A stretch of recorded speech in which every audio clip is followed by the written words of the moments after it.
Hi guys, this episode was shot at the incredible Rev 17 conference where they are raising funds to get a huge piece of property to house trafficked children. There is no more worthy cause than to save these children. Please click on the QR code and donate to Rev 17. All right, we are here at Rev 17, the Rev 17 conference out here. We're close to Sacramento, right? Is that generally where we are? About that. I'm not from this area, so we're about I think an hour north of Sacramento.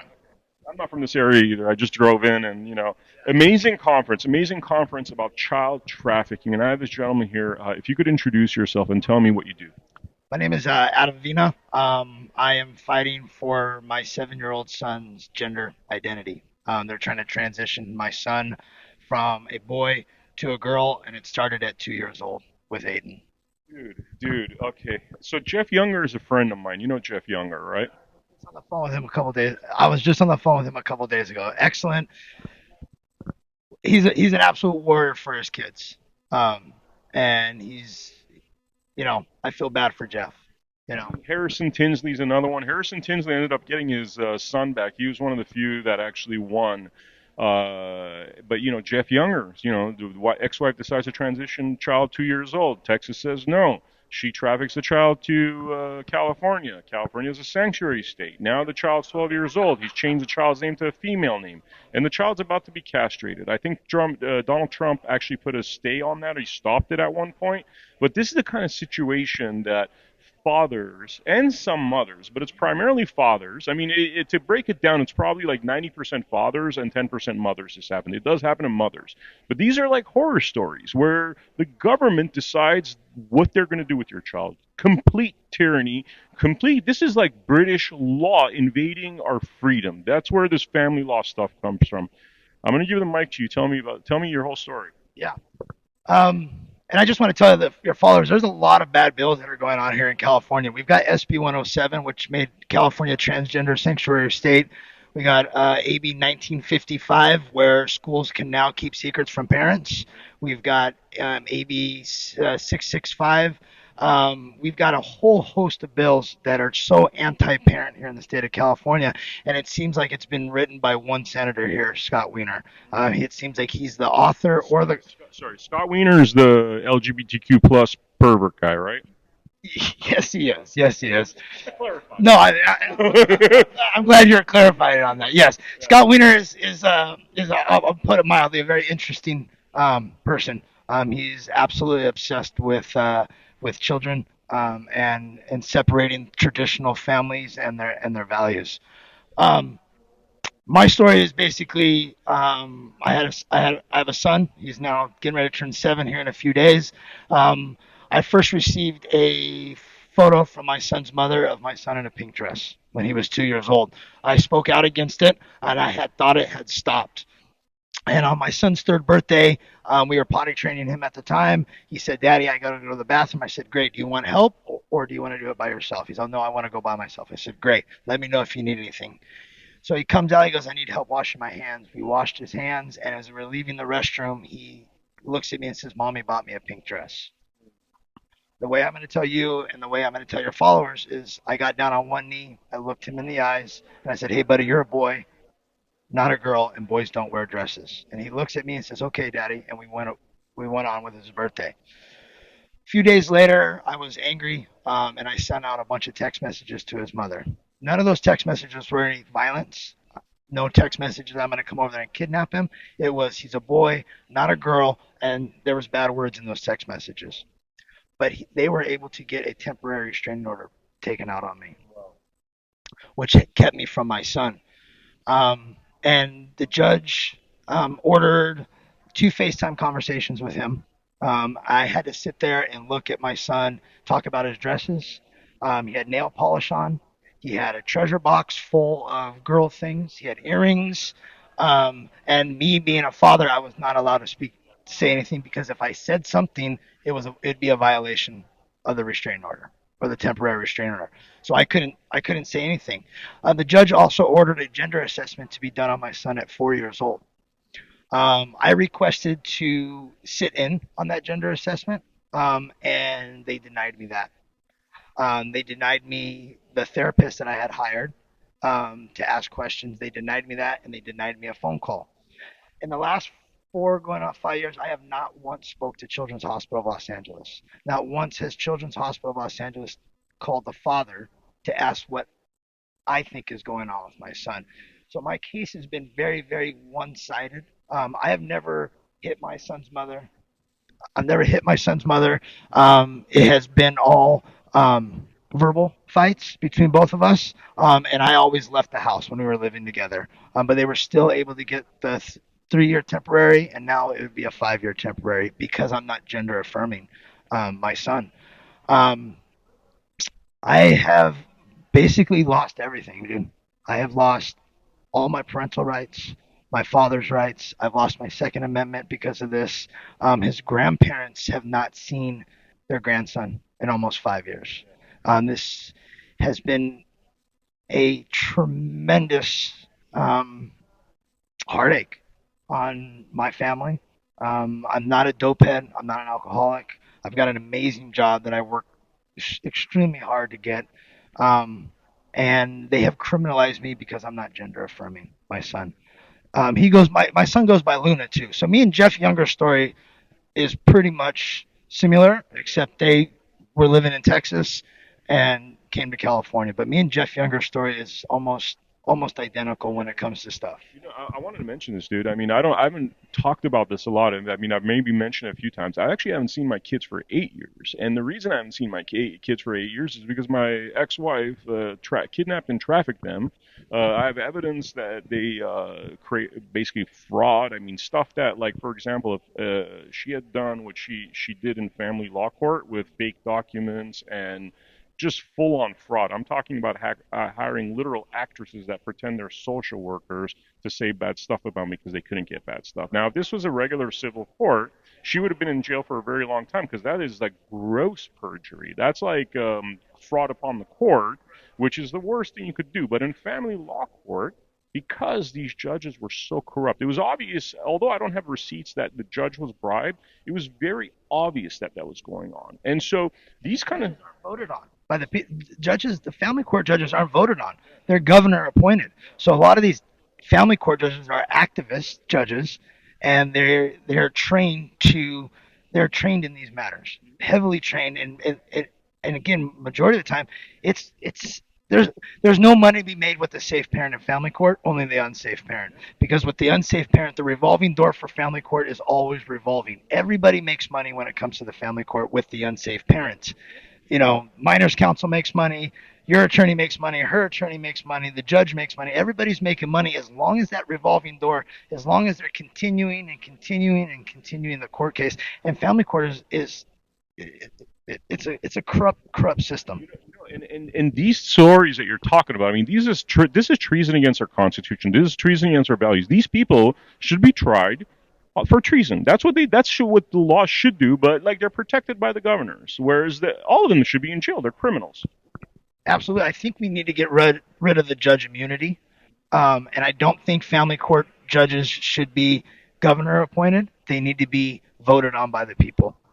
Question: why do we even need family court? We have civil courts. The family court. I mean, I was just talking with Mary Flynn O'Neill about.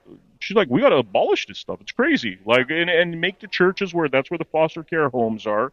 Where you make it more community based as opposed to government based, because they're stealing people's kids. They're destroying children. They're like sex trafficking children. Yeah, absolutely. I think there's no reason to have family court. There's really no reason to have it. It needs to just be one court, and that's it. I think if it was a normal court system, they would family court in my situation. I think it happens in a lot of situations, but in my situation, they only ruled on feelings and emotions. They don't rule on facts and evidence because and if you walk in there, it's like, oh, I decided I'm gay, and you're all an emotional feminine men, that will probably get you further in family court. But if you're like a stoic like dude that's like an alpha, they want to destroy you basically. Oh yeah, I heavily spoke out against this. I knew from the first. I tried so hard not to go to family court. I've never been to family court. I've just gone off of rumors of of what fathers or other people have told me about family court. I worked so hard to stay out of family court. I did everything I possibly could to stay out of the family court system because I knew as soon as we stepped foot in there, I was going to get screwed. And that sure enough was what happened. They never, I had, I, I've never done anything bad in my life, and they still treated me as a criminal. You're a man. You're a man, so you're a criminal. I mean, that's literally what family court is. You're a man, you're a criminal, guilty before proven innocent, and good luck proving yourself innocent when there's feelings and emotions and all this nasty stuff being said about you. Damn the evidence. They don't care there's evidence. And we see the sort of thing where Russell Brand, UK is now bringing him to court for some rape that happened 21 years ago. You keep hearing these stories. The rape is from 21 years ago, 30 years ago. And really, I mean, if you look at Russell Brand, he's been talking a lot of freedom stuff that the UK government doesn't like, and seems more like political persecution than anything else. A lot of these guys that they keep dragging him through court, I mean, I'm not a big fan of Tate Brothers, but they keep dragging him through court, nothing sticks, and they keep dragging him to court again. And it's like because it seems like more because they're doing this talk, like, and they're doing it on a big megaphone level, and those guys they want to shut down. So it's like I'm sure they're doing everything possible to. They want to get rid of the masculine men. They want to get rid of the masculine men. They want to get rid of our traditional family values. Our country was based on traditional family values, and they're tearing that apart. They're tearing apart the traditional family values. They're getting rid of the dinner table. They're separating the children, and California's just making it so difficult for families to be families. When you're having to work 3 or 4 jobs, you've got no time to spend with your kids. You don't know what's going on with your kids, and to me it seems like it's all pretty much by design to tear down that traditional family values. You know, Crazy, man. It's where are we now with the whole what's happening with your son? Like, do you have any hope that this is gonna? I mean, I shake my head with my kids because my kids are in England, by the way, right now. Because my ex took them over there, and it's kind of like people ask me, I'm like, how do I even deal with this? Like, you need massive government intervention to fix these kind of issues. yeah. Um, so I got Aiden's birthday on the 25th. I had Father's Day. It's been a rough month. Well, it's been a real rough 4 years. But anytime it comes around holidays or Father's Day or his birthday, it takes a toll on me. And I'm trying to grasp that I won't see Aiden until he's 18, and that's where I'm at now. I've done everything in my power to try to protect him and save him, and it's gotten me nowhere. So, what happened with Jeff? Didn't President Trump do some kind of stay on Jeff situation? So I don't know. President Trump, he signed an executive order to ban all federal funding to the children's hospitals. So that went into effect, and then the ACLU came in and paused it, so it continued down the road. But just recently, and I don't know where Jeff stands with medical insurance and that kind of stuff. Just recently, Children's Hospital of Los Angeles has banned gender affirming care, but that's only for people that can't afford it. So Medi-Cal, Medicaid, and anything federal funding. But in my situation, I'm still dealing with private insurance. So my son is on my private insurance, which is, from what I understand, the gender affirming care will still continue because I'm on private insurance. But if I cut Aiden off of my insurance because it's court ordered, I could face jail time because I cut him off of my health insurance. In California, they would throw you in jail.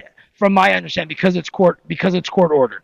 So I would be in violation of a court order if I cut Aiden off of my health insurance. But not only can't you see your kid, now you got to still pay for him, pay for child support. Yeah, I pay $1,400 a month in child support.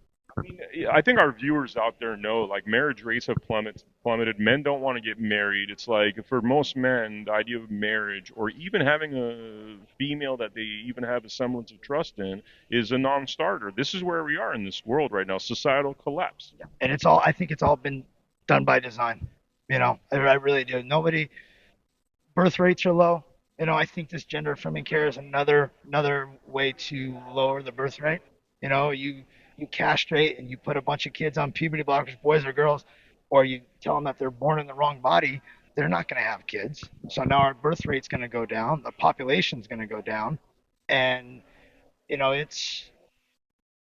I think we just living in some crazy, crazy times. I never would have thought I'd be in this position, or two, that we would have to have laws put in place to tell you what a boy and what a girl is, or what is a man, what is a woman. You know, we kind of our society can't define what a woman is. We're blocking children's puberty, and it doesn't seem like there's enough people out there saying this is enough. This has got to stop. You know, The docile nature of the American public is by far, honestly, more repugnant than what these politicians are doing because they're allowing it to happen. They're allowing it to happen. You put this stuff in front of people's faces, they're more worried about their NBA and their football games and actually what is happening with their children. So, and on top of that, here's where I have a big issue, right? And I think this comes from the fact that I'm of Armenian descent. Um, you have schools telling um, kids what their sexual identity is, right? I know from my culture, this isn't a negotiation. The fact that people are like, oh, we need to debate with these people. No, no. If they're going to abuse your children like that, that's when you show up with 100 dudes to that dude's door and you beat the piss out of him. Now, I'm sorry, I'm not condoning violence, but I could tell you, when Antifa went all around the country and tried to attack these neighborhoods, right? Two neighborhoods that they went to where they got the piss beat out of them. One of them was the Armenian neighborhood of Glendale. The other one was, I think, the Muslim neighborhoods of Wisconsin or one of those states, right?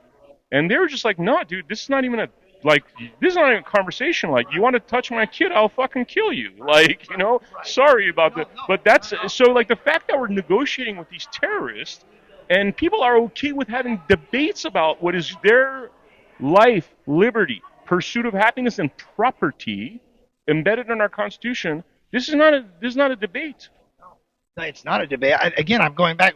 We've fallen so far, but we're allowing boys into women's spaces. Where's the outrage in that? We're allowing boys to compete in girls' sports. Where's the outrage in that? I mean, we have fallen so far as a society. Just the United States. It's disgust. Again, it's disgusting to see how far we have fallen. And there's no reason for. But again, if more fathers stood up or more men stood up and said enough is enough, I think a lot more people would listen. The women have done an amazing job in the school boards speaking out against this. But I always say if the fathers or the men start showing up and start ruffling feathers, I think a lot more people are going to listen. Showing up, open carry. I'm serious here. I'm serious. Like letting our power be known. And I am not condoning violence at all, but if people are going to sexually abuse your kid, traumatize your kid, brainwash your kid, already you've broken the law. And if the judges aren't taking care of that, that issue needs to be taken care of. Now, is that military tribunal? Is that like, oh, we've done a research on the Scott Wiener guy, and this guy's trying to destroy children, hence and therefore that's treason, hence and therefore Guantanamo Bay. You know what I mean? Like, that's where it's got to go, in my opinion. And that's the sad thing about it. We have got so much evidence against some of these politicians, and nothing is happening to them. No one's look. I got my kid taken away because I didn't want him in girls' clothes. That kind of stuff. Why are we not throwing these politicians in jail? Why hasn't anybody gone to jail? They would throw you and I in jail in a heartbeat. But they throw us in jail for doing nothing. They'll make up some kind of shit. Yeah. And so I want to start seeing people go to jail for this stuff. Whether it's for the trafficking of kids, whether it's the gender stuff, whether if you're embezzling money or if you're Nancy Pelosi and you're going in making $250,000, but you leave with $40 million, there's something wrong there. I want to start seeing people, face the squad. I mean, you're nice, bro, because you're talking about jail. I'm like military tribunals, and lawfully, by the way. Everything I'm talking about is lawfully, but not military tribunals. Held in secret, whatever it's got to be, because you're really talking about treason. If it is a terrorist that comes from another country, you have a military tribunal. That's not protected by the Constitution. And this is terrorism against our kids, in my opinion. Oh, it's 100%. And I'm leaving everything else out of it. This is 100%, treason against our children. We're blocking kids' puberty at 12 years old. Where the Lupron is $43,000. That's how much Lupron costs. What is Lupron? Lupron is a pill that they give to pedophiles in jail to chemically castrate them. So we are giving our kids medications that was made for pedophiles in jail to chemically castrate them. There's another puberty blocker, I can't remember the name, but that one's $100,000. The revolving door through children's hospitals when it comes to the gender stuff, I think Jeff said it's like $5 million a year in just gender affirming care for these kids. And then they get a lifelong patient. It's not like, oh, you get your nuts cut off and then that's it. No, you're going to be going through the hospital system for the rest of your life.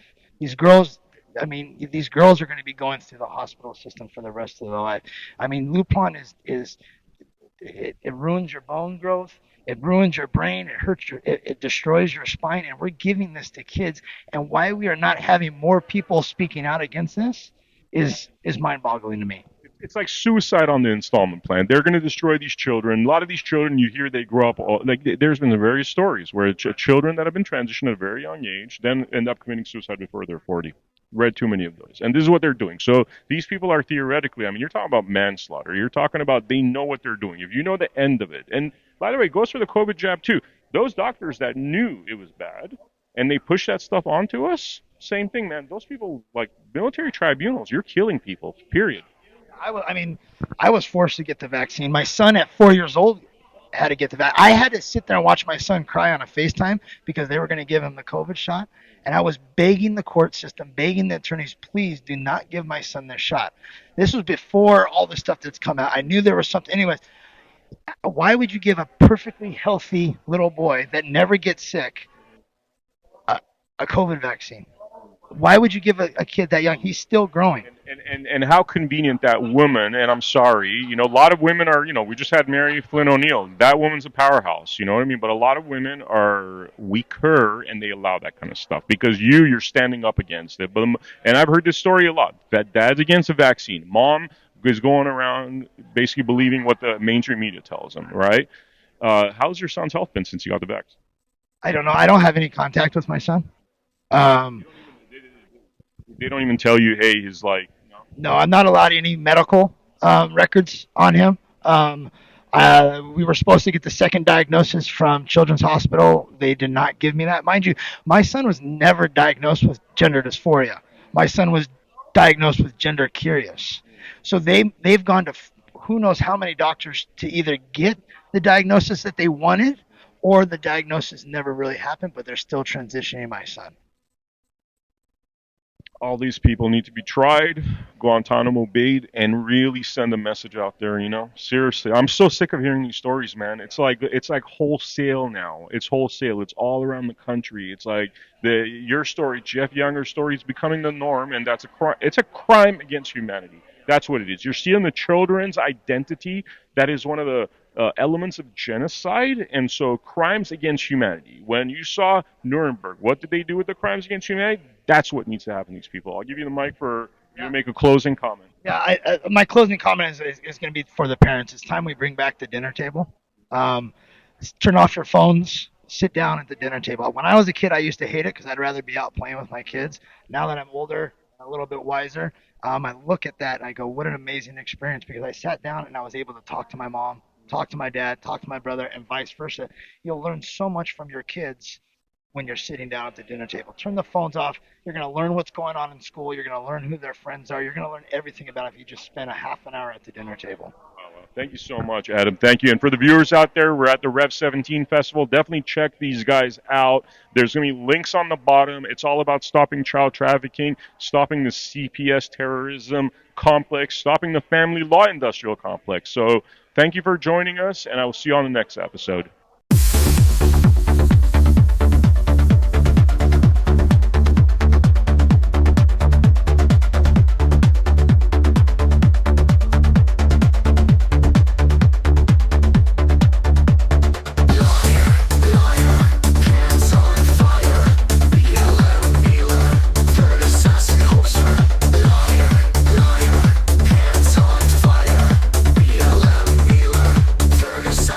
Closer.